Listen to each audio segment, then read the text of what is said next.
CRS is a beverage company located in the countryside of São Paulo with 350 employees and an annual revenue of about $120 million.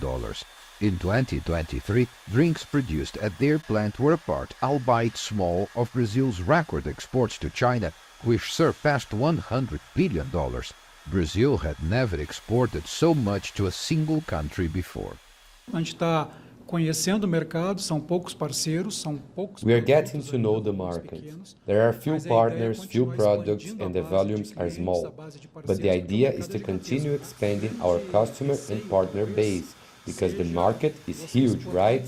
The big fear might be exporting a product that performs very well, and then you might not have the service level to meet the demand. There are some examples of smaller scale exporting to China by Brazilian small and mid-sized companies and a growing number of businesses seeking such opportunities.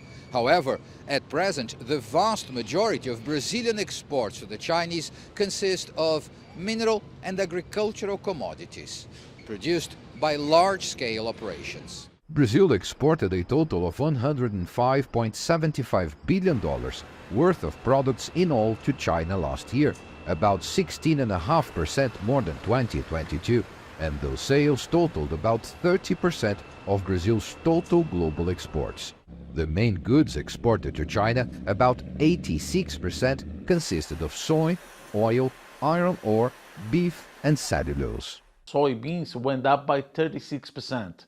Our export of poultry meat went up by 28%, and our export of hogs or pork meat went up by 16%. So despite the fact that China is experiencing what we call a soft landing due to the reason of the real estate problem, they continue to import a lot of agribusiness.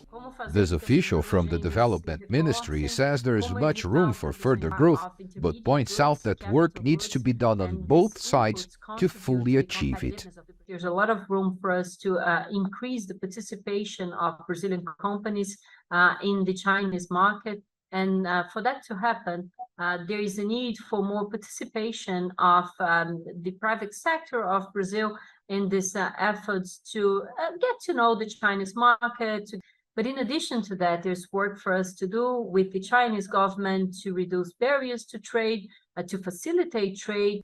China is Brazil's main commercial partner. Last year, Brazilians had a surplus of over $51 billion in their trade with the Chinese, more than half the total surplus of Brazil's foreign commerce in 2023.